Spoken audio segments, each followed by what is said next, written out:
probably trickle in on this beautiful September afternoon.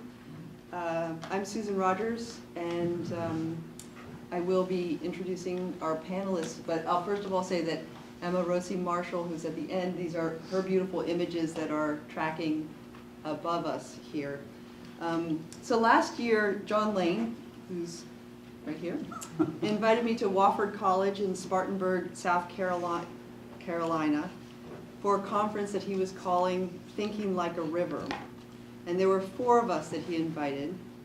And we shared conversations about rivers and books, and we all left richer for our experiences. There was a Native American poet, I'm a writer, there was another writer from the Hudson River, and one scientist who works on hydrology from Vanderbilt. So at the end of that weekend, I decided that Thinking Like a River was such a great idea that it should travel, and that this year it would come up to Bard, and John is now working to have Thinking Like a River travel to Florida next year, and we hope to do Western Thinking Like a River at some point as well. And there's something about the title Thinking Like a River that allows for a lot of different kinds of conversations. So today I brought together these people to shed light on thinking, how we think in different ways as scientists or poets or essayists or activists, and how these conversations emerge and how they merge. And we live in a world where the lines are often quite drawn between the sciences and the poetry center. But in our own minds, those lines aren't quite so drawn. And I think in the minds of Bard College students, they aren't drawn at all in most cases, which is why I love my Bard College students. So we're going to do this thinking in relation to rivers and in relation to water. Rivers are really at the center of our history. The Tigris and the Euphrates that issue from the Garden of Eden are still flowing. And the reason for this is that water is essential to life. When Henry Hudson came up this river in 1609 with his first mate Jewett, they noted the goodly oak trees and that it was a fair country to look on. So right from the beginning, we were thinking about how to use the river and its resources and how to exploit those resources. So rivers have always been essential to our civilization, a place where we settle, where culture flourishes, and it's also where it reveals some of the worst tendencies of our species. So we have 4 people here who have lived on, thought about, loved, paddled, motored, fought for, researched, and written about rivers. I'll begin my introduction at the end there with Emma Rossi Marshall, who comes to us from the Carey Institute for Ecosystem Studies in Millbrook, which many of you know. She's an aquatic ecologist, and she's been regaling us with stories of weeks in the Colorado River doing research there. Her research focuses on it seems like an astonishing number of things: human modification of freshwater ecosystems, such as land use change and restoration, widespread agricultural and associated crop byproducts, urbanization and the release of novel contaminants, and hydrologic modifications associated with dams. I did take that off of the website, and I apologize. But what you really want to know is that on the office of her wall at Carey are some of the most beautiful images of rivers I've ever seen. John Lane is an associate professor of English and Environmental Studies and director of the Glendale Shoals Environmental Center in at Wofford College. He is a poet and an essayist with 12 books to his name, including My Paddle to the Sea, Circling Home, and Abandoned Quarry, new and selected poems. And while we were eating lunch, he got the good news that his first novel has been accepted for publication. So congratulations. Elizabeth Bradfield is a poet and naturalist who comes to us from Cape Cod. She has 2 prize-winning collections of poetry, Approaching Ice, which is a dazzling collection of poems about that deal with a lot of polar explorers, which is just marvelous, and a collection titled Interpretive Work. She is the founder of Broadsided Press, and currently she is the Jacob Ziskin Visiting Poet in Residence at Brandeis University. And this is John Cronin, who many of you in the room know because he's taught here at Bard in the Lifelong Learning Institute and has spoken to many of my classes. Some lifelong learning people. Those are my two best students. And fans, okay. He is the Beacon Institute Fellow at Clarkson University and Senior Fellow for Environmental Affairs at Pace University Academy for Applied Environmental Studies. It's quite a title. John was the Hudson's first river keeper, and he's gone on from there to be one of the most imaginative environmental thinkers in this country, and was named by Time magazine as a hero for the planet. You're one of my heroes, too. So before we get to the important questions, the one thing that I know about my panelists is that they've all spent time on water and on boats. And so I'm going to ask them to introduce themselves by telling us if they could magically exit this room and be on a boat somewhere, what kind of boat would it be and on what body of water? You're looking at Yeah, we'll start at the end. So, that's a good question. I would probably skip the boat, actually, and I prefer to be as close to the water as possible with my face in it. And so I would probably put myself in a dry suit with a snorkel and a mask on. If you really want to get to know a river, and especially the critters that I study that live in rivers, it's really good to get as close into the river as you can. A mask and a snorkel is a good way to do it. And I would probably set myself maybe in the middle fork of the Salmon River. That's one of my favorite places. If you've ever floated western rivers, they're clear, so you can see a lot. The Hudson is nice, but it's hard to see a lot.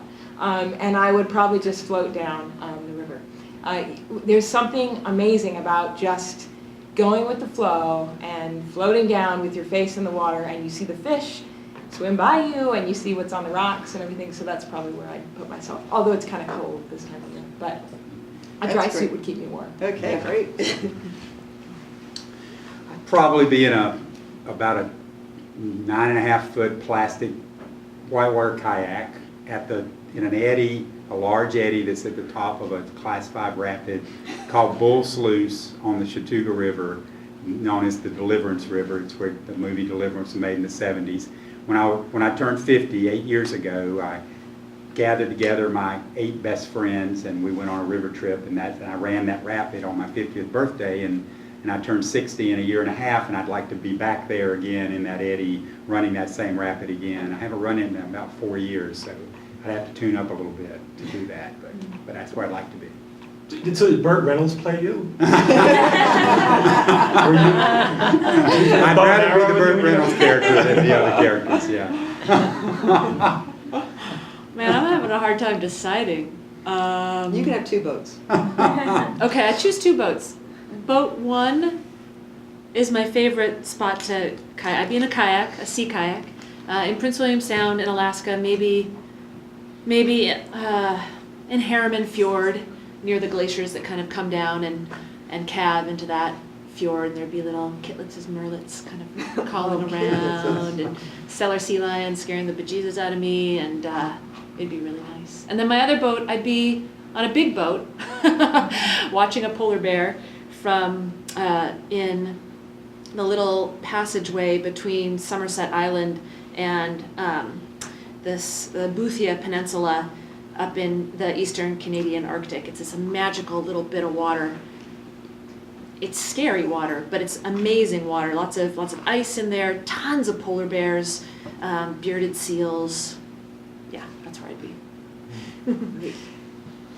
So it took my brain about a millisecond to click into where I would be, which is the fall of 1980 in Nyack, New York, crab fishing with Bob Gabrielson on the Tappan Zee.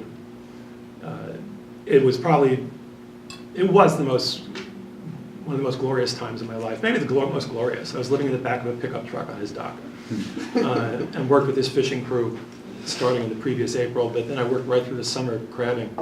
We had 100 crab pots out. And that year, was a warm fall, and the last pull of the crab pots was the Wednesday before Thanksgiving. We fished right through into November, and it would actually be this time of day, because we'd be out there for like 3 hours, and the light this time of day, this time of year, is just so gorgeous. And we'd be pulling our crab pots, pulling the blue crabs, and a little piece of information that almost nobody knows except for Bob and the guy who bought them. We caught a lot of crab that year, and it all went to the Chesapeake. And a tag was put on the box that said Chesapeake blue crabs, and they all came from the Hudson. We sent tons, but it was a glorious time. You wouldn't have wanted to step inside the back of my pickup truck after 6 months of my living in it with fishing clothes, but nonetheless, it was lovely. That was great. Okay. So the way we're going to proceed is I'm going to ask questions. I have a couple that I would like to get to, sort of in thinking both about rivers and environmental issues that are connected with them and what that tells us, but also to get to ideas on the conversations that are happening in the work and in the minds of the people who are here. So I'm going to ask them all to talk about the work that they're doing right now, a current project that is engaging them. And I'll be asking questions, but I'm also asking them to ask each other questions should something resonate for them and want to proceed from there. So we're going to leave it a little open here, and then at a certain point we'll let you ask questions too. Okay. So since you're not pulling crabs out of the Hudson River anymore, so what are you working on? Well, I'm working on a couple of things. One of the most exciting things I'm working on right now is actually a book about Hudson River commercial fishermen, and it's called Riverman: The Life and Death of an American Icon, which Cornell University Press wants to publish. And it's brought me back, though.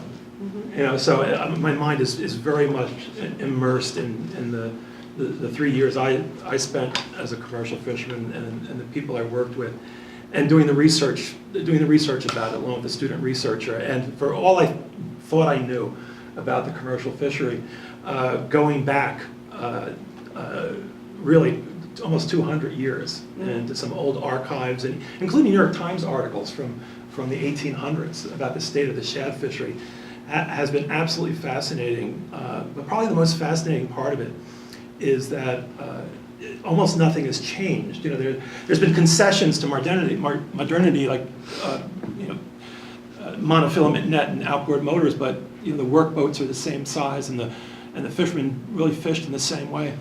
But the tough thing about doing this is that I was very attached to being a commercial fisherman. I grew up in a working environment in the city of Yonkers, so my connection to the river really came through working people more than anything else. And the sad thing about all of it, though, is that kind of overhang that hangs over it, which is tough for me, is that there is no commercial fishery left on the Hudson River. I mean, there's a little bit of crab, but the net fishery is shut down.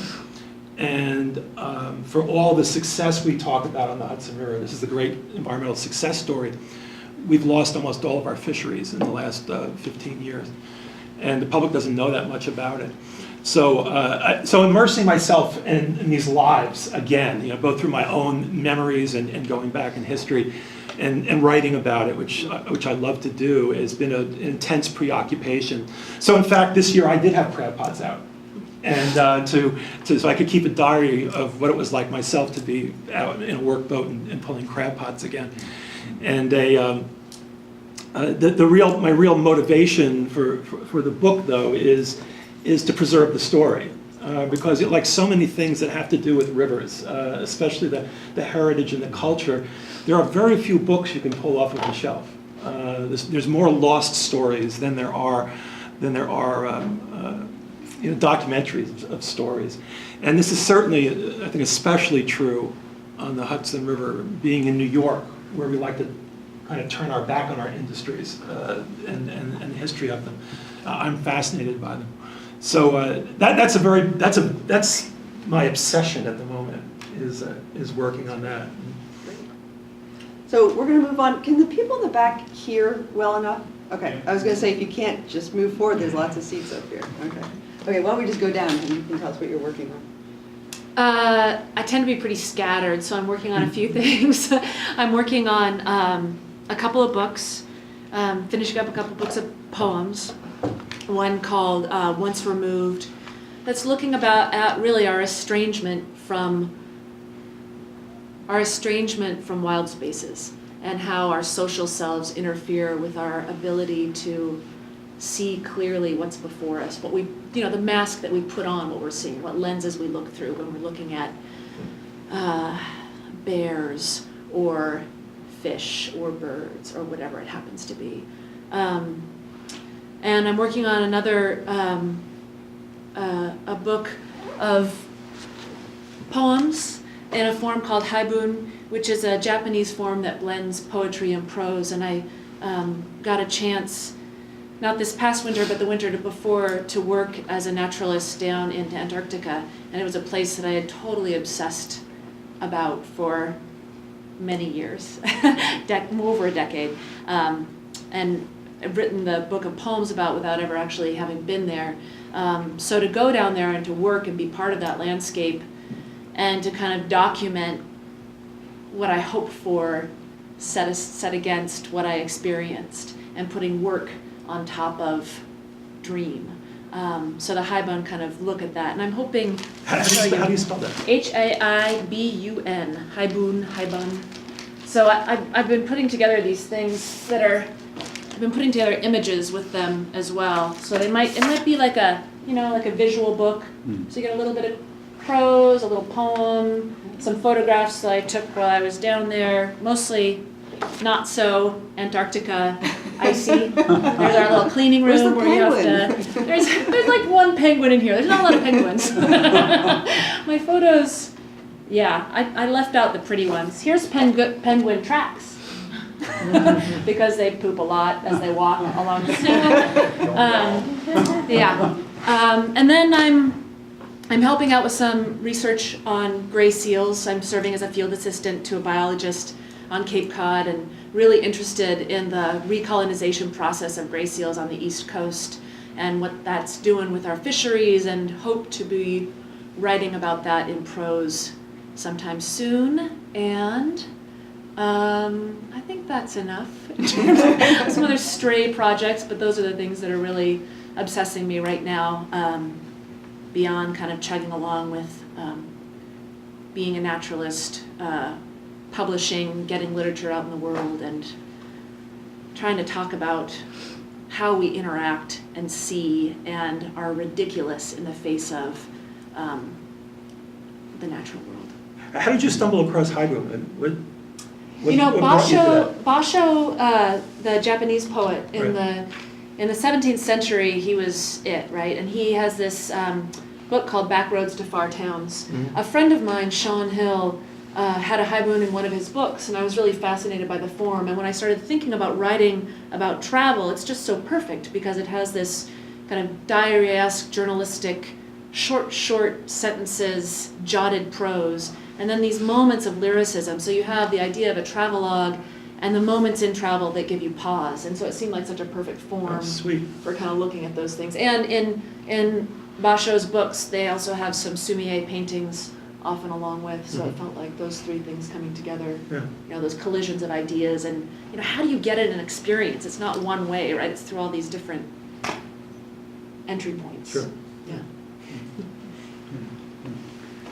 I love these. These are great. These are fantastic. I'm working on a bunch of poetry, and I just finished a great project that was a dream project. A land trust in upstate South Carolina called Upstate Forever commissioned 4 great South Carolina photographers to document one single big watershed in the upstate, the Saluda River Reedy River watershed. And near the end of the project, they realized that they didn't have any text, and they commissioned me to write about 6,000 or 7,000 to 1,500 word pieces about these watersheds. But the only way I would take the assignment is if they released me from the responsibility of creating any context. I told them they had to hire someone to write an essay to begin the book, to talk about, the Reedy River is 312,000. I didn't want any of that in my pieces. I wanted to be more reflective, and I wanted to just go to 6 sort of random places in the watershed that I loved and write about them. And I just finished that, and the book's coming out in April. It's a big, large format, coffee table book that nobody will read the text. Everybody will look at the photographs, but it still was fun to write it and to be able to go over there. I did them all this summer. And the other project that sort of, I would say, reflects that love of mine is my teaching right now. We've moved at Wofford. We have an environmental studies program now. We never had one. And 4 years ago, we created this major and minor in our college, about the same size as Bard. We're 1,600, maybe a little smaller. And we have gone from 0 to 50 majors in 4 years. And so there's an interest in our student body in these programs. And we acquired a large grant. I think Bard got it as well, but they did different things with it. Our environmental studies program got a grant 4 years ago from the Margaret A. Cargill Foundation for well, at the time we thought it was for $50,000, but there was a stock gift with it as well. And then a year later we found out we had $400,000 coming. So we had over $400,000, and we met as a department, all 3 of us, and we decided we had 2 choices. We could take the money, put it into a 5% yield account, and yield $20,000 for the rest of our lives until the stock market crashed again. Or we could spend it all on some transformative initiative that would change the students and would sort of set our direction as a department for the rest of our existence. And we decided to spend it all on this initiative called Thinking Like a River. And it has 4 elements to it. The element that I'm the most involved with, the floating seminars and the symposiums, where we've made a commitment that every environmental studies student will float on a river once a year. And we'll try our best to get them on an overnight trip. An outreach program where we hired an outreach director, and her job is to find ways to get the community to the rivers and our students, the in-reach part of it with our students. We spent $100,000 on instrumentation. We've partnered with the USGS to put a stream gauge on the creek for the first time in 35 years. We have weather stations at 5 separate locations in the watershed. We have a dam cam that you can go to. Just go to wofford.edu and you can see our dam at the center that I run anytime, 24/7. Sometimes you don't want to see what's going on at the shoal, so just be careful. And the final one is we have a community fellows program where we have 4 fellows. We give them $750 a piece, and they have to do something that has to do with the river to educate the community about the river. Sometimes during the year they're a fellow. And so this has taken a lot of my time. I'm the coordinator of the entire thing, and I'm a good Democrat, spend, and so I've overspent the budget in some ways and underspent it in others, but I'm learning about money and how to make it go further and things like that. But it's taken. You learn how to go further by spending it. Yeah, by spending it. Yeah, that's the best way to learn. Yeah. So it's been really fun, and it's dovetailed beautifully into the things that I love. I mean, I spend every semester I'm out with students 5 or 6 times in boats on our local rivers, and thinking about them and how we can bring people closer to them in the upstate every day. Yeah, I'll read the text in the photograph. Good. 2. I'll just look at the pictures. I work on a lot of different things, so I'm going to just tell you about 2 things that I'm particularly excited or troubled by, the research that I work on. One of the things that I am really interested in and troubled by are the release of pharmaceutical compounds into the environment and what the ecological consequences are. It's been work that I've been pursuing for the last 5 years, and I've published a number of papers on it in the last year. And I'm going to tell you about something I just published recently, which is we talked about this at lunch, the influence of triclosan on microbial communities. How many people in the audience have heard of triclosan? I'm doing my own personal survey. Only one person, okay. So triclosan is the active ingredient in antibacterial soaps. So you all have it in your body, whether or not you know what it is. So triclosan is in antibacterial soaps. It passes your skin barrier. The big thing that what I've been studying is when it goes down the drain, it goes to wastewater treatment plants, ideally, and wastewater treatment plants do a pretty good job of removing it, though they don't remove all drugs. But then there's another big problem in rivers. The way that we deal with our waste is when it rains, a lot of cities have built infrastructure that when it rains, basically we combine our sewage with our rainwater and release it directly into the river. So the Hudson has many, many points of combined sewer overflows. And when combined sewer overflows release our sewage into the river, a lot of triclosan goes in. And what my colleagues and I have been doing is looking at the capacity for bacterial communities to develop resistance to triclosan. It turns out it's very rapid, that they can develop resistance to this antibacterial compound within 7 days. And then we went to some rivers below combined sewer overflows, and we found evidence of triclosan-resistant bacteria out there in the environment.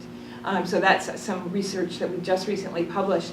Not only are they resistant to it, but it actually changes the community composition. So I don't know if you know, but bacteria in algae are some of the most diverse assemblages in rivers. In particular, they kind of do all the work of rivers. Fish are charismatic, and hippos are really charismatic organisms, but actually bacteria are the ones that are doing all the work. And so, and triclosan, being an antibacterial, can actually change the community composition of communities, of the bacterial communities, with consequences for the ecology. The other thing that I'm working on in Baltimore is I work in urban streams in Baltimore, and for those of you, how many people have seen The Wire? No? Okay, you should see The Wire. If you haven't seen it, go watch The Wire. And I work in a neighborhood that drains the area that The Wire was filmed in, very rough neighborhoods. And there are no combined sewer overflows in Baltimore, but there's a lot of leaking infrastructure. And what we're finding is evidence of both pharmaceuticals, over-the-counter drugs, caffeine, acetaminophen, and then also we're finding evidence of illicit drugs. So amphetamines and morphine that comes from heroin use. And what I'm really interested in right now is trying to figure out what the consequences are for the organisms that live in rivers and streams of these illicit substances. It's very hard to do research on this area, and nothing is really known about this. And if you think about our cities where people use these drugs, they get into our waste stream and they get into the environment, and it's what's called a contaminant of emerging concern. And then I'm going to just say I work on completely around the world. I'm also working on a different project in Kenya. You saw some pictures maybe up there if you notice of wildebeest crossing the Mara River. And just last week I got a report back from my student who's in Kenya. The wildebeest move around the Serengeti. It's one of the last remaining great migrations left in the world. There used to be many, many mammals, right? So bison used to travel across the plains and cross rivers all over the United States, and we, basically hunted them to near extinction, and now they're in places like Yellowstone and not in these mass migrations. But in Africa, there's still this migration. It's about a 2 million strong herd of wildebeest, and they go up and they cross the Mara River in Kenya at the Masai Mara Park, and they cross. This time of year, they're crossing the river, and they die in mass numbers. And so just last week, something like 4,000 wildebeest crossed the river in a bad spot and perished in the river. And what we're trying to understand is how important is that to the rest of the river? This is one of these places where these migrations are remaining, and this is actually a natural phenomenon that these animals would sometimes cross and die in the river, and then you can think of their bodies decomposing and all this biology that happens as a result of that. And we don't even think about this with our rivers in North America, yet we've lost this aspect of our rivers. And so we're trying to kind of understand and think about what these large migrations might have been, how important they were for river ecosystems. Is there mining or anything or extraction upriver from the Masai Mara? There's Yeah. not much mining in the Mara. There's obviously a lot of mining throughout Africa as a continent, but in the Mara not so much. There is quite a lot of farming, and there's some timber harvesting, and there's some big problems with erosion, soil erosion, and there are people that live in this drainage as well as the wildlife. And one of the things that the student that I work with is we're trying to tease out, what is the influence of wildlife versus people in this basin, and it's not entirely clear which adds more nutrients to the river, hippos and wildebeest or people. So it's kind of a really interesting river because it's got that footprint still remaining of the wildlife. Yeah. Yeah, not much mining though. Yeah. So. Can I mention something else real quick? Sure. So, write this down. The other thing I forgot to mention, I'm the managing editor of a really great blog called Earth Desk, earthdesk.org. So if you're interested in clean water reform or CAFOs or fracking or crematoriums and water quality, and I could run through an extraordinary list of stories about the Arctic and oil exploration there. It's a magnificent blog, and our authors are literally from all over the world. And it only started on Earth Day, but we're way past our 100th blog post, and it's a great thing to follow, and we love comments and so on, but it's very issue oriented and it's everywhere. It has my other big obsession in it, which is clean water reform. But anyway, it's terrific. earthdesk.org. So this kind of brings me to my next question, is that it seems that with all of you there's an urgency to all of the things that you're thinking about and working on and wanting to get that out to probably the greatest population that you can, whether it's sort of thinking about, like you say, how we interact with the natural world or how we see, or sort of the decline of the commercial fisheries and why that is, which is an incredibly complex thing, right? Or the research that you're doing, it seems that to get the information out is just there's an urgency to that, so that at each point you're having to choose how to do that, right? And I know that John has made a film about commercial fishermen, so to choose to write a book about it, or why a poem, or why teaching, or or writing scientific articles, sort of, or a choice maybe to try and reach a broader audience by writing a popular piece. Like, what goes into that choice? Is sort of, anybody want to? I'll start. One of my deepest passions for rivers started, and I think it's my generation, with recreation rather than education or work. I mean, I came to rivers because I fell in love with falling water. I mean, I got in a kayak, I got in a canoe first, and I ran over my first class 2 rapid, and I was hooked. Mm-hmm. And that was 35 years ago. And so my issue is not how do I get, I'm not that concerned. I sort of lean on my other colleagues for this a little bit, but I'm not that concerned about getting students information about rivers. Okay. I'm concerned with getting the students to the rivers and then making sure that when they're there, they can talk to the folks, and I'm one of them, but talk to the folks with information about rivers.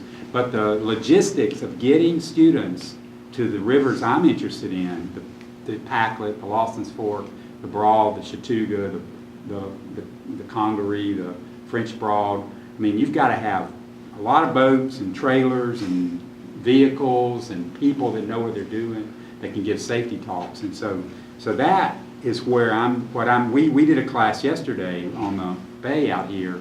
We had 16 students, 15 students, something like that. So I teach a course on the Hudson River in my class. We actually paddled out onto the South Bay and we rafted up in canoes, and they various styles. Various styles and there was some good information exchanged. Yeah. It was a true floating seminar. Yeah, what's it floating? From my class. They were all in a row at one point? No, we were sort of wrapped bunched it up. up. Yeah, they Wrapped were it all up. bunched together. Just Yep. kind of bunched Yeah, together. And yet the real excitement of it, in a sense, was taking the boats off the rack, hauling them down, putting them in the water, watching various people learn to paddle. We couldn't hurt ourselves. We weren't going to drown out there. We had Nope. life jackets on, and it's a shallow bay, so it's fairly safe. But just the dynamics and the logistics of that kind of education is huge. And in my few years I've got left, 5-10 years teaching, I hope we can push that a little bit further and convince the college that it's cheaper to buy a trailer of boats than it is to build a seminar room. you know, and to give them to a place. But so far, colleges don't think that way. No, no. They can raise money for a building a lot easier than they can raise money for a trailer of boats, unfortunately. Get them to name all the boats after all the people Yeah, that donate. yeah, that would Well, be there we great. go. That would be Yeah. great. If anybody would like to Let's donate, go out to we'll Jim put your Smith name on today. it. All right, so mine's more Yeah. experience rather than information. Yeah. Yeah. Well, I have a comment Yeah. about that. My students often ask me, what should I do with my life, And I think that there's why do I write scientific articles? Because science is a way of knowing, and I happen to really enjoy collecting data, looking at graphs. I'm good at it. I like to write scientific articles. I don't write poetry, so I wouldn't approach it from that perspective. I certainly value other people's perspectives on it, and I think if, especially if you have a passion for something, however you approach it, you use the skills that you happen to have, that you're good at. I do think that there is a sense of urgency. We don't treat our rivers well. The Clean Water Act is 40 years old, and we can celebrate everything that we've come a long way, but only 10% of the world's wastewater is treated. Most rivers in the world are receiving untreated sewage, and there's a lot of problems. People are building dams all over the world, even though we don't build them in the U.S. anymore. So there's a lot of issues that remain with rivers, and I think that there are a lot of everyone has tools to use to bring to the fray, and I happen to just take the approach of I collect data. That's something I'm good at. Right? But your work on pharmaceuticals, for instance, that seems to me a hot topic. Right. Harper's Magazine, whatever, right? Right. Are people using your data to? Yeah, I when we have interesting findings, I certainly put out press releases, and there are reporters that have written about the work that I do. I know how to write scientific articles. I don't necessarily know how to write an article for Harper's Magazine. So, someone could write it. I guess I could, but that would be, not something that's in my sort of toolbox. So I think that, it takes all kinds of people. Yeah. It's tricky, right? I think about, let me not kid myself. Poetry as a way of reaching the masses. Not such a great choice by Bradfield. You have to make it rhyme.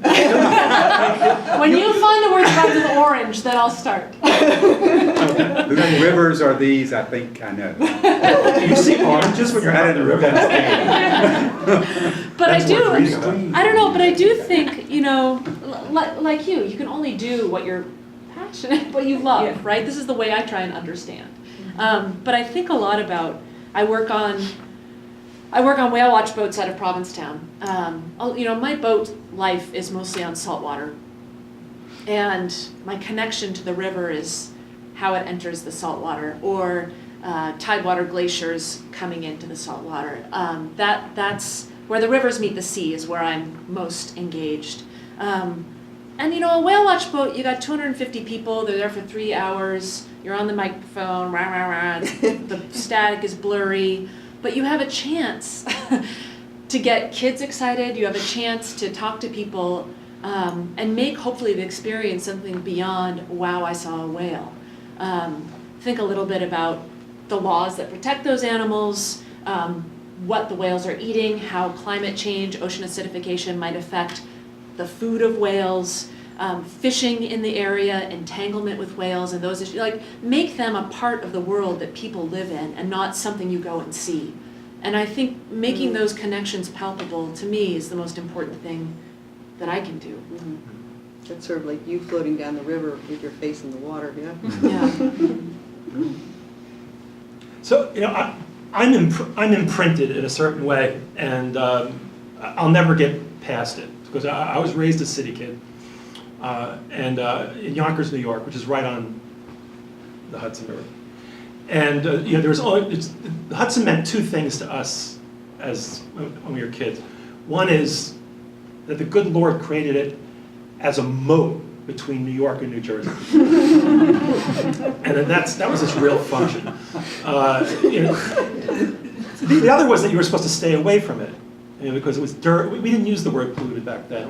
I was born in 1950. We used the word dirty, and back then dirty meant water meant polio. So there was we had a very specific orientation. And I had nothing to do with the river, in truth. My father used to take us up to this place called the Ridge in Yonkers, and the big thrill was that we could Look at it. see New Jersey. I mean, wow, we can see another state, and that was the exciting thing. And then there was all the factories down below, the carpet shop and the sugar house and Otis Elevator and so on. So my orientation is very much people. That rivers, for me, as much as I love all the animals in the river, and my time, this is my 40th year of working on the Hudson now, to me rivers are about people, almost more than anything else. Charles Corral has this great quote, America is a great story, and there's a river on every page of it. And that's how I look at rivers. This is where America was founded, how America was built. This is where people had their occupations. This is where they built their communities on rivers, and that with kind of my city kid orientation. So when I work with my students, or I work with people in general, I do a lot of lecturing around the country. It's very much my orientation is to communicate that thought, that rivers are as much about people as they are about blue crab or Atlantic sturgeon or striped bass or smelt or whatever. And that because they're about people, people should feel a sense of ownership about them. And the great thing about the concept of ownership is that if we're all common owners, actually none of us are supposed to be allowed to do anything that infringes on the rights of the rest of us. And so the river as a human right, river is something that's supposed to be part of our lives. Water in general is my communication point. And then if you step back and look at where we are right now, it's kind of a heartbreaking story. I hate the fact where the heartbreaking always comes up when I talk about these things. But 1.9 million miles of river in this country are the subject of fish health warnings. 1.9 million miles. It's almost 40% of the nation's river miles are the subject of warnings, health warnings about fishing. It's an extraordinary number in 2013, when the Clean Water Act is now 41 years old, and that was all supposed to end in 1983. This is what we're living with. And so to me, this is also a political motivation. And it became clear to me, oddly enough, about 15 years into my career. I didn't really quite understand this even about myself. A school teacher brought a bunch of school kids up from Brooklyn to meet with me along actually it was shortly after that People magazine story, and then all of a sudden I was being inundated with school kids, and they brought these school kids up from the middle of Brooklyn, and the teacher brought them up. We had them along the side of the shore, and the teacher said to me, in front of all these kids, he did it as a challenge, why should my students care about a river? And then he had one of the students describe where he lived. And it was really daunting. But I was able to put myself in the student's place because I grew up a city kid. And what I said to them is that, this is the biggest thing you're ever going to own in your life, is this river. And there are people who are trying to take it away from you. And you're never going to own anything bigger. So here are your choices. You can be a chump and let it get taken away from you. Or you can stand up for it and say, it's mine, because I live in Brooklyn. And the kids actually understood. But it was the back and forth with those city kids, seeing myself in those city kids, and having that conversation that crystallized it for me. So for me, rivers are about people. And a lot of what I write and a lot of what I try and communicate and teach is about the river of people. So it is impossible to have a conversation like this without talking about the Clean Water, as I heard recently, it referred to as the Cleaner Water Act. Yeah, Because right. the water is not clean, right? Emma mentioned it, and I think that there are two ways to move forward from that, to say, yeah, it's cleaner, and pat ourselves on the back and say we're making improvements and things are getting better, or there's the other way of looking at it and say we have failed miserably, it's been help me with the math, it's been 40 years, 41 years. 41 years, and Well, 28 years since we were supposed to be the elimination of the discharge of pollutants by 1985. as Anna well knows. Right, Anna? Yeah, I just said the goal under my breath. What's that? The goal of the Clean Water Yes, Act. right, yes. Yeah. So, I think that for all of you who deal with environmental issues and education and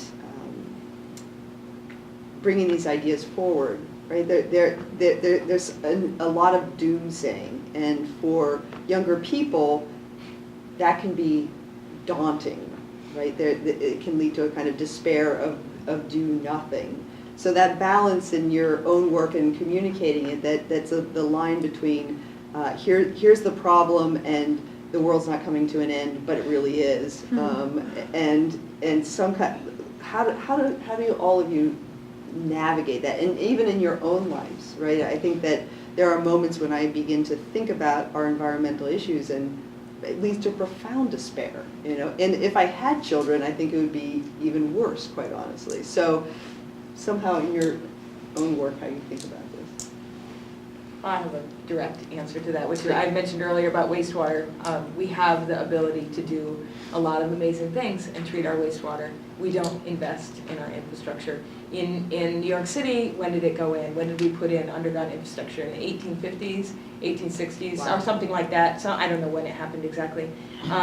We put a lot of investment because people were dying of, cholera, and these are serious illnesses, and people around the world face these kind of waterborne pathogen issues.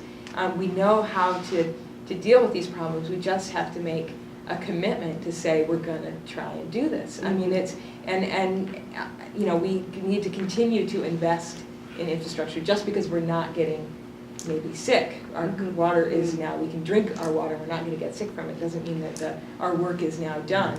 From my perspective as a river ecologist, and also a lot of things that happen is, the infrastructure was built a long time ago and we haven't maintained it, right? Right. It's the same thing with bridges falling, or, we have to continue to invest in this infrastructure. To have this many people living in this close of an area, we need to use technology to help our rivers out. And so I think that, from the work that I do with pharmaceuticals, for sure, if all the waste went through wastewater treatment plants, we would be in a better situation than we're in today, where a lot of waste bypasses our wastewater treatment plants. And so I do think that we have great capacity to deal with things. It's just that, it may not be on the top of our list of priorities. So you say that, what caused us to build this infrastructure originally in the 1850s was that people were getting sick, and so people aren't getting sick now. So what, you think it's once it collapses that we're finally going to take care of it? But you know what, I was to follow on Emma. So I started looking into a lot of this, and I had a lot of the same presumptions. An extraordinary number of people are getting sick. Yeah. 19.5 million Americans get sick from drinking water every year in the 21st century. 19.5 million. It's from parasite, bacteria, and viruses, not from chemicals. It's an extraordinary number. It was done by the health school at the University of Arizona. The study was done. And it's considered a very conservative number by health specialists. And it's alarming. It's incredibly alarming. I just wrote a blog post called "It's Not Called the Cleaner Water Act." Oh, that's where I got it. That's probably where you got it from. So let me depress you and then tell you why you shouldn't be depressed. Following up on what Emma was saying. But I liked Emma. She didn't depress me. That was good. What's that? Well, no. This is like going to a great funeral. Okay. You got everybody really sad about the person you lost, and you say, but they rose up, and they're looking down on us, and they're so happy to see us together. So it goes down and it goes back up again. Okay. So the Clean Water Act, written in 1972, had three big goals actually. By 1983, water that was clean enough to support the propagation of fish, shellfish, and wildlife and recreation. By 1985, the elimination of the discharge of pollutants. And commensurate with that, the management and elimination of non-point sources of pollution to achieve the purposes of the law. And the purpose of the law was to eliminate pollution and to restore and maintain the chemical, physical, and biological integrity of the nation's waters. Anna's saying, why did I come here to listen to him teach this all to me again? But here's the reality. and I won't go through the whole list, but more than 200,000 facilities in the United States still have permits to discharge pollutants. 17.7 million lake acres and 1.3 million river miles are the subject of fish consumption advisory. 41,509 water bodies in the United States are designated as impaired by the EPA. Mercury was detected in all fish sampled from 291 streams in a survey done by the Geological Survey. 40% of the nation's coastal beaches experienced at least one closure due to pollution in 2012, causing a loss of more than 20,000 beach days. I can go on the list. So this is a kind of characterization of, these are all cited studies of water quality right now. There are two reasons why we're so far behind. One is a lack of political will, certainly, but Emma's put her finger on something extraordinarily important that I believe the environmental community has lost sight of, which is that we desperately need innovation, and we have to invest in technology. So here's a question I ask a lot of my audiences, and I'm curious how many of you think so. Who also believes the common wisdom that the best way to stop pollution is at its source? Anybody think so? Well, everybody. Well, he's saying it's a common wisdom, so don't raise your hands. Oh, stop it. Who believes? What is source? Is he- Yeah, it's about stopping pollution at its source. I mean, this is a very commonly held belief. But the fact is that millions and millions of tons of human waste are discharged in America's waterways every day. So, what I do sometimes is I have a bag of corks that I pass out for everybody who thinks that you can stop pollution at its source, but you can't. So for all the reasons Emma was saying, and we have to invest in it. But here's the good news, though: the current technology will do some things, but there's a lot of things it won't do. And what we desperately need is innovation. We need new ideas. We need innovation in policy. We need innovation in technology. We need innovation in practices and programs. You're the innovation generation. In some ways, the Clean Water Act was almost written too soon. The word innovation doesn't appear in the law, although it's implied.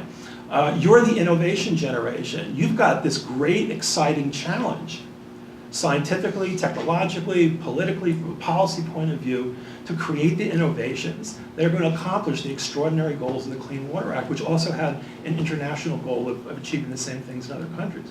So we are finally living in the generation that is going to have the capability and the tools to create that innovation. And for those of you who are students, you are in that generation. And I can't think of a more exciting challenge and a more exciting mission to be part of.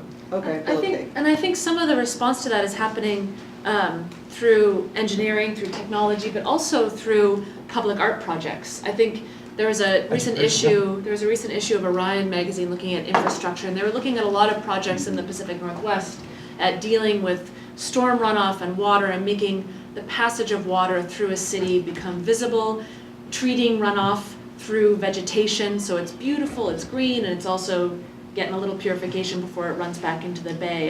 And looking at these projects not just as a health issue, but also as joy and delight.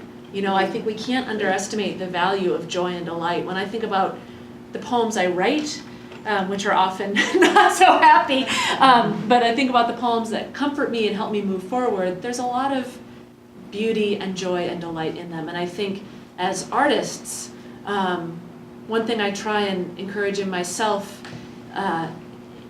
is a proper use of humor, too. I mean, I think humor is such a great way to bypass people's resistance. We are so resistant to pedagogy. We're so resistant to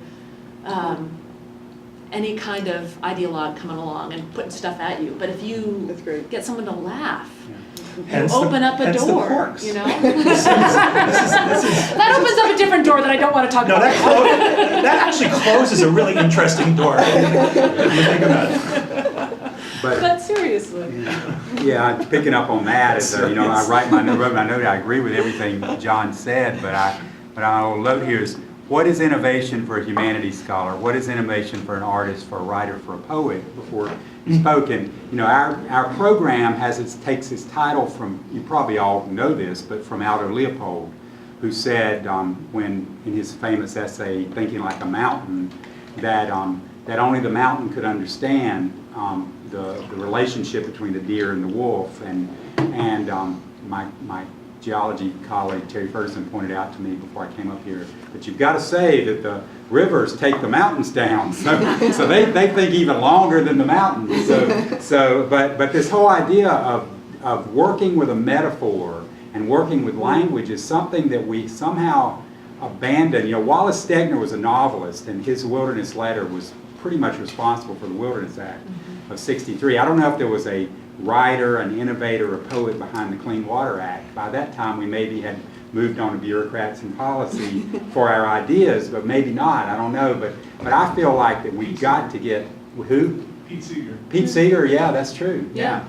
We've got to get the humanist, the poet, the artist back at the table talking about these issues, and we're not doing a good job of that. We've diminished their worth in these conversations because we're so obsessed with numbers now. Bill McKibben's 350.org, that with climate change, that capitulation to language. I mean, giving up on language that he did it for a reason, but he decides, a number is how I'm going to win this fight. I can't win it with words. I think we got to go back to the words. We got to get back to the words. Agreed. Can I say two things? Yeah. One, about climate change. I can recommend a book which I met the editor recently, that he edited this book. It's called Moral Ground, and it's all about climate change, and basically saying it's not scientists writing about climate change. It's great thinkers of the world saying there is a moral imperative to do something about climate change. So the Dalai Lama writes something. I mean, it's this really great compilation of all different thinkers from around the world writing about climate change. So I highly recommend people read it. But then I do want to come back to what John was saying. You were talking about funeral, and I just want to make a case for the amazing thing about rivers is their ability to heal. And when if you get rid of, if you stop the pollution, because rivers are constantly carrying the mountains to the sea, they will recover, and they have this capacity. And if there's some populations left, in a little pocket, they will spread and they will come back. And that's something I work in some of the most beautiful places and some of the hardest places, these urban rivers in Baltimore, but I can see there's still life in these rivers. Yeah. There's still, if we could just stop the sewage from going in, it actually, the rocks are still there, the trees, things will come back. And I think in terms of thinking about, the world is not just going away. We're not treating it very well, but we are not killing it to the point where it can't come back. And I think that's something, to give people hope, is that, if we do implement technology, we do stop these pollutants from going in, rivers really do have the capacity to get better. And if you look at all the successful river movements in this country, I guarantee you that in almost every one, what launched the movements were celebrations about the river. Right. I mean, that's really what got it going. Pete Seeger started me on my career, and he was very much about that. That, and we all have to work together, which I thought was corny at the time. It turns out to be completely true. And he means it he meant it in the full sense. We need musicians, we need scientists, we need politicians, we need storytellers, we need, and it turns out to be the truest thing I ever heard. Even though at 23 I thought it was incredibly corny. It's true. And we love to say, we environmentalists love to pat ourselves on the back and say, we cleaned up the Hudson River. Well, that's just so much bullshit. We gave the river a helping hand, and the river cleaned itself. And its restorative capacity is remarkable.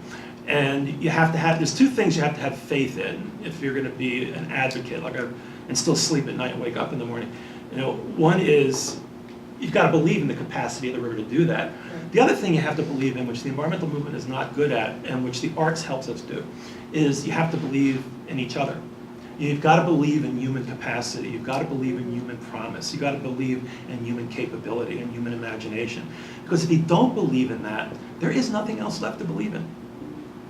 Nothing will be solved. And nothing gives us the greater capacity to do that than the process of discovery and the process of creativity. It reminds us what humans can do. And that's also why my orientation is so much more towards river and people, because we need it. We need each other, and we have to believe in each other. That's what's going to make it real. I think the four of you could, collaborate and change the world. I think we have the right balance of things going on here. Right? All right, I'll sign up. Where's the bus? Yeah, where's Take it I on think the it's a boat, road. actually. Where's the boat? Yeah, that's good. Where's the Take it- boat? take it on Where's the the boat? So on that note, I thought we have about 20 minutes left here, a little more than 20 minutes. I thought I would open it up for questions from you in the audience to these people who clearly you have an enormous wealth of information. I think for all of them, they are icebergs sitting up here, right? What you have seen is just what is above water, and with an iceberg, most of it is actually underwater, right? So there's a lot more that you can get from all of them. So questions specifically or to the whole panel? Yeah. I wonderfully enjoy a few times a year to go out kayaking on the Hudson River, which is just an absolute delight. And usually we go through Atlantic Kayak at Norrie Point near Poughkeepsie. But one of the issues that I find, and we were talking about ownership, is that the whole shore, except for very sporadic public places, is privately owned. So when we go out in a kayak and we want to just go out and swim or sit on a beach or have a sandwich or just do a fun thing and love the river, it's verboten. We're not allowed, this is posted, this is forbidden, this is not there. So when we talk about ownership, it's kind of like the ocean access as well, where these huge properties are just taking over the public access, and that has alienated me from the river, because I just say, gee, it would be nice to take a walk at the river today.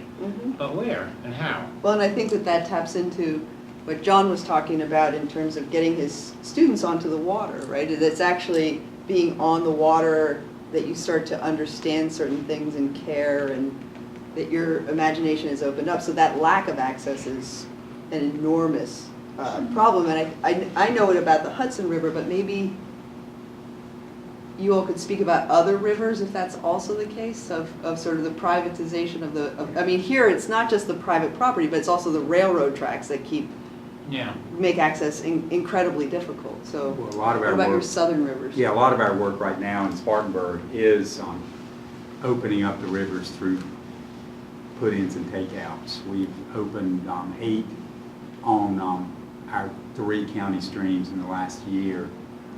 Places where you can access the river. You still have the issue of private property along the shore, but we try to also educate the boaters in the community about the watery commons and how they do have a right to be on these streams, because people will come out and tell you you don't. And if you understand the law in the states, you do know that it's a navigable stream up to certain points, and you have a right to be there. But people do have to understand the private property issues, because people get very serious about it if you step out on their land and go wandering around in their duck blind or whatever.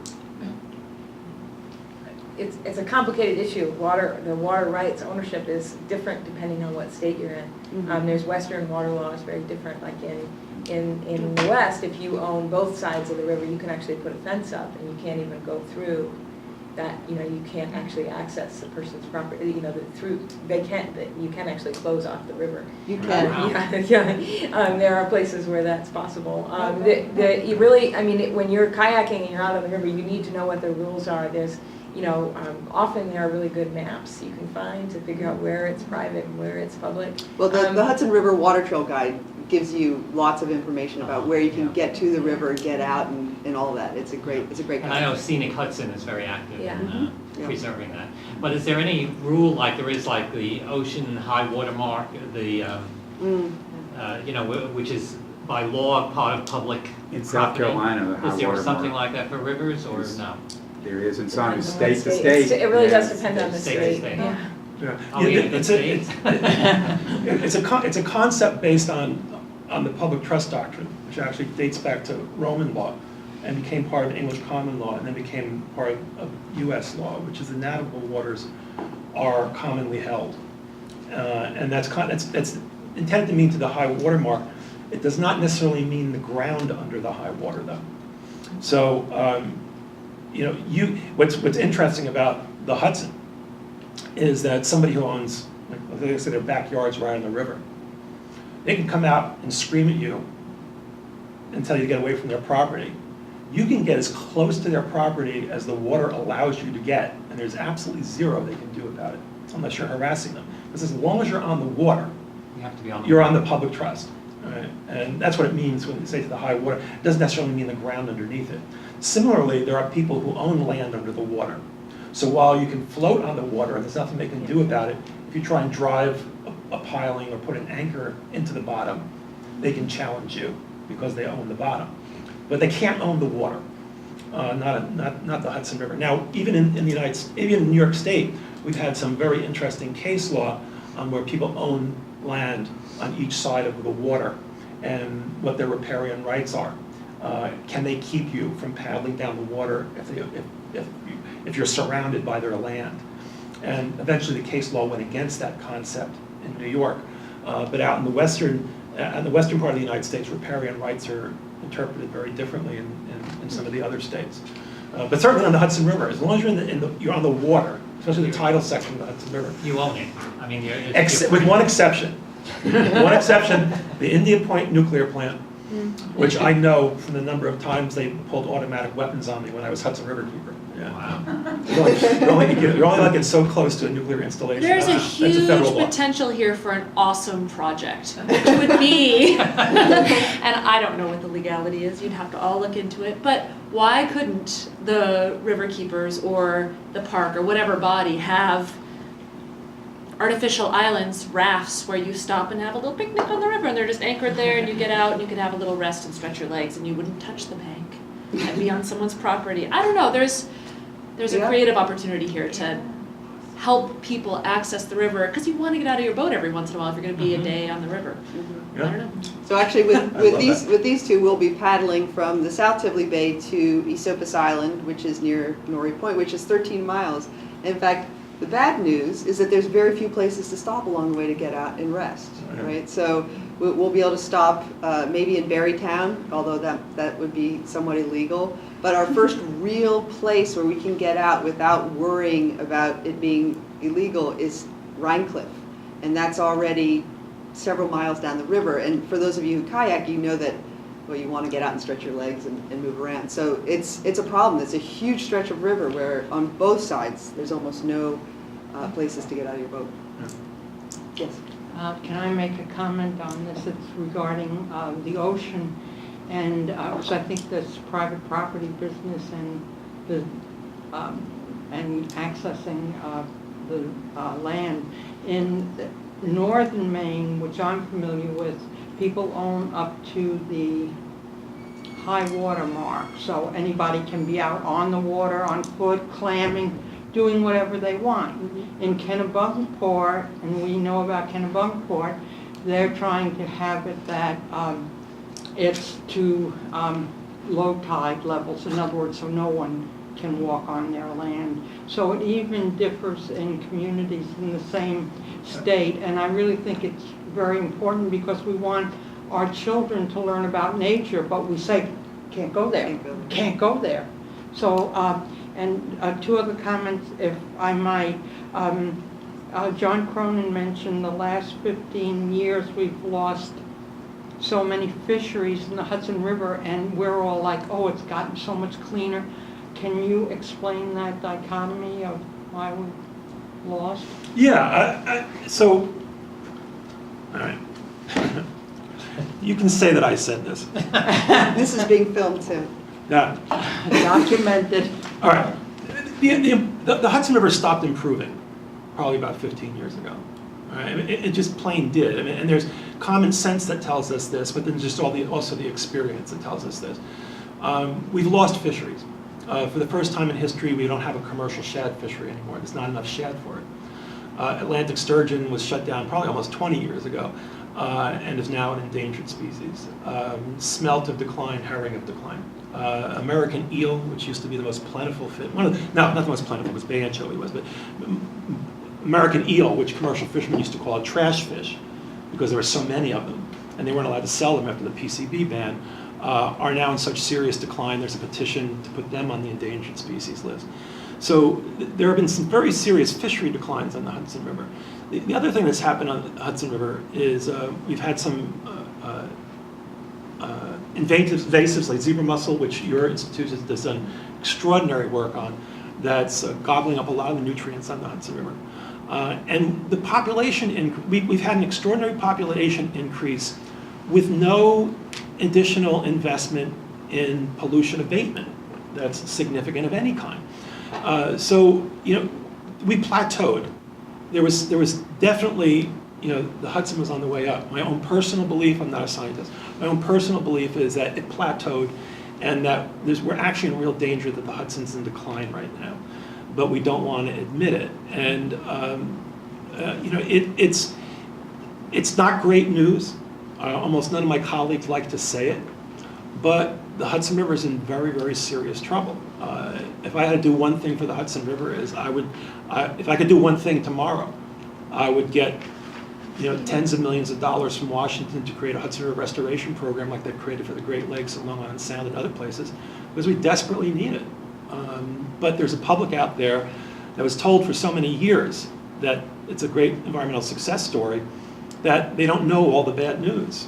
And so the fact that in my lifetime, I've gone through a period of watching an increase in commercial shad fishing and seeing that terrific fishery blossom and be a source of income and employment again, and then for it to decline to such an extent that they won't even allow the 5 fishermen that were left to fish anymore, is a terrible, terrible turn of events. Meanwhile, the power plants are fishing like crazy.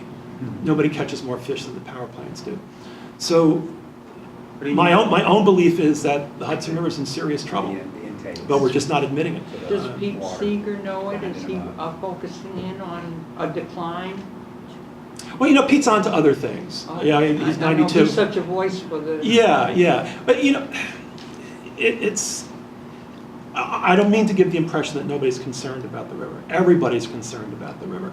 I think in the same way that the environmental community has not done a reality check about the Clean Water Act, which they keep on praising, and from my point of view has failed for all the reasons I went through, we haven't done a good reality check on the state of the Hudson right now, and it's very troubling.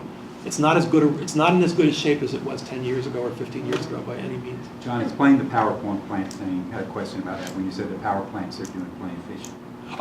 Power plants, the power plants in the Hudson River pull in water to create steam and to cool their plants and then put the water back out again. They're not closed cycle like a car radiator is. So they're cycling water through their plants all the time. So the Indian Point nuclear plants use 1 million gallons a minute.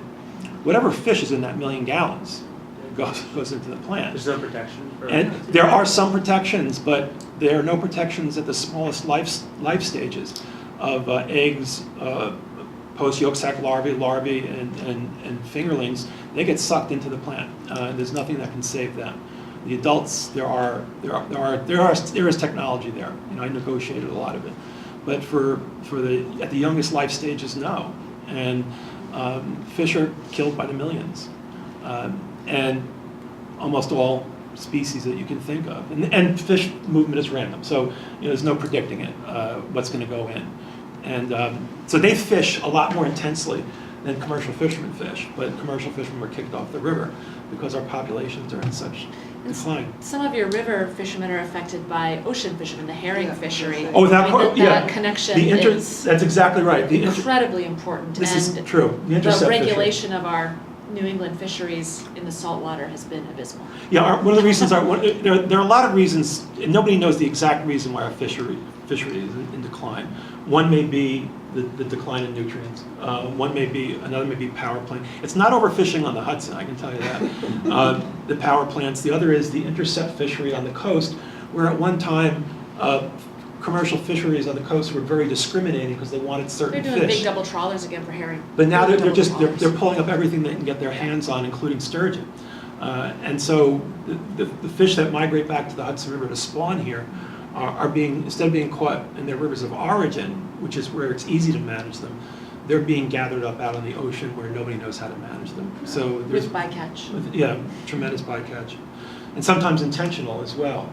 The weakfish fishery started going after fish they never went after before when the weakfish fishery collapsed. So there's a lot. It's complicated, but the fact is that the Hudson is not the river it was 15 or 20 years ago, when it was a much better river than it was 20 years before that. So we still have a lot to do. Yeah. I'd like to mention two different ends. One is a very general artistic end. Probably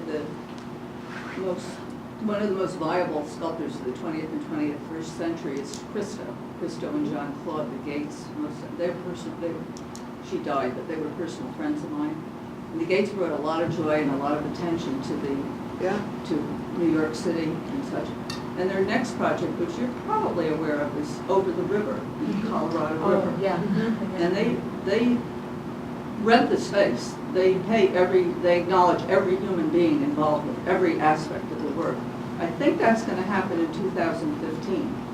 Do you want to comment on that at all? I only have heard about it. I would, You I've might want to heard look about it, into it yeah. further, because Yeah. it's a great project. It'll be a great translucent fabric over a section of the Colorado River. Yeah, over in the Grand Canyon. I think That's they're doing right. it in the Grand Canyon. Oh, I heard. And their stuff is designed so that many people will be able to see it from the land, from under the water, not from on the water, from over the top and such.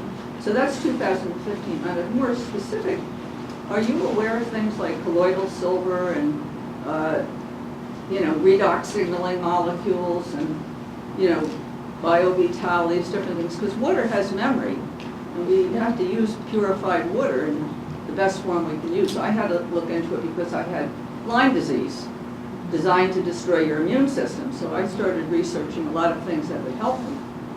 And the thing that helps the most is water, but it has to be the right kind of water. You want to talk about some of the Well, I mean, I don't things really like know much. I don't know much about the human health impacts. I mean, that's not really what I do. I focus on what's going on in the river. But I can say that, one thing about our rivers is with the Clean Water Act, there's a certain number of things that are listed as priority pollutants in the Clean Water Act. And there are so many things, so many other things that we use in our everyday lives. Fragrances, antimicrobials, all the pharmaceuticals. There's something like 3,000 pharmaceuticals, prescription drugs, something like that. There's just so many compounds that are going into our rivers, and we don't really know what the consequences are for the river ecosystems. And then, of course, we do drink water out of these systems. I mean, I always often ask the question of, well, people want to know what's in their water. Is their water safe to drink? And I often say, think about the water that you're drinking, but then also think about your everyday life. There's a lot of things that we do. We want our water to be 100% pure, but then all the rest, what about, do you know what kind of soap you're using? Do you know what kind of, So, I mean, I think it's important to kind of think about all those things. But from my perspective, I think about what lives in the rivers. I mean, people often think about what they're getting in their drinking water, and that's, of course, important. Not saying it's not, but, even if it's okay to drink, it may not be okay to live in all your life if you're a fish, and so that's sort of, speaking for the organisms that live in the river. Well, they're all important. Yeah. People are at the top of the ecosystem, and they're important in every other element all the way down to the minutest. We're all one, we're all one. Yeah. Whether you're the one-celled creature that lives in the water, an algae or something, or a human, we're all interdependent. Yeah. John and I were talking earlier about this great project of poetry in the zoos that they've done. We were talking about translating that to rivers. They've taken, you could probably speak more articulately about this project than I They can. find local poets, and they ask them to research and choose poems that fit well with particular zoos. The one I saw and was really impressed with was the zoo in New Orleans, the Audubon Zoo in New Orleans. They don't do these big fancy $2,000 plaques like you see, interpreted plaques. They do recycled wood with hand lettering and things like that. Interesting Just stuff. really fascinating stuff. You can find, just do poetry in the zoos, Google it, and you'll come up with something. Where did you see one? Well, I was with Allison Deming, Yeah. and she was talking about it, and then I researched it, and what they found, in addition to doing these great projects and thinking about words as kind of a nexus for allowing you to carry your experience out of the zoo. Your idea of inspiration your moment of connection with that place. Words are a vessel to carry that forward. And they did these exit interviews with people who went through the zoos and experienced these things, and they were measurably more aware of conservation issues, more tuned into what they were seeing. It's a very exciting project because it talks about how the arts can have a measurable impact on people's perception and investment in what they see. And they've talked about carrying this to other venues, not just zoos. And I had a student, I went to California and did a hike with him once, and he was obsessed with the poetry of a poet named Theodore Retke at that time. He was reading Retke like crazy. And I noticed halfway through the trip that he had a felt tip pen and he was writing on leaves. He would find leaves. And I realized that what he was doing, he was writing lines from Theodore Retke like, I wake to sleep and take my waking slow. And then he was just dropping them on the trail. And I said, what are you doing? And he said, I'm doing my own little interpretive project. I want to see if somebody, I don't care, I'll never know, but somebody will pick this up and go, we think by feeling, what is there to know, and they won't know where it's from, but I thought that was a great way to get, it's biodegradable, and it was a genius, a little innovative moment. Absolutely, Yeah, absolutely. that worked. You know what you should do is go bring back messages in a bottle and put them in deposit bottles. Yeah. Not only do you get the message, but you get 5 cents. So, this is a different kind of zoo here, and Us or them? No, Bard College. Oh. And so it's a different kind of zoo. B-A-R-R-E-D? B-A-R-D. And so, would either of you have a poem to, as an exit? So what we're going to do is we're going to take a little break, and then there will be cider and some apples served out there, and you can talk to all of these people here. And then we're having a panel that's made up of 3 Bard College students, and we have Christina Ball, who's going to raise her hand, talking about the Hudson River and the wildlife here, mostly the bird life. She's an art major at the college, senior. Ashley Brinkman, who will talk about the Ohio River and her work with the EPA, and she's in our graduate program for environmental policy. And Gleb Mikalev, who's a senior at Bard College in film, who was in Alaska this summer and has wonderful footage of the salmon in the rivers in Alaska. So the 3 of them will give a presentation starting at 4 o'clock. So we're going to take a little break and we can sort of mingle around and speak with each other and eat apples. But maybe we could do a little exit poetry to so that everybody leaves with an optimistic. We'll do an exit interview and see how people feel when they leave. Do either of you have a poem? I had that little thing I wrote yesterday, the Thinking Like a River Oh, great. thing. Okay. Let me pull it up on my iPhone. Here, you look and Yeah. you want to do your thing and then I'll. Yeah, I can pull it. And I have a stack of Alaska Quarterly Reviews here, and there's a poem of mine that's published in the end. It's called Deliquescence, the process of becoming liquid. And I don't know, I think it's my Ars Poetica, the poem that speaks about my deepest self of making. So if you want to take one of those, you can. It's too long to read, but is your thing up? Do you want to read yours? Yeah, got it. Okay. Okay, so Susan asked us all to write at the end of the floating seminar yesterday, and I ended up writing a paragraph, and then I broke it up into lines, and this is really new, but I'm going to throw it out there. And it was called Thinking Like a River. Offers a watery intimacy, a side bay full of invasive memes, and a burbling current slipping out under the mine's railroad bridge. Out there is the big water. If you don't reach it today, don't worry. You will return even if your mind sinks.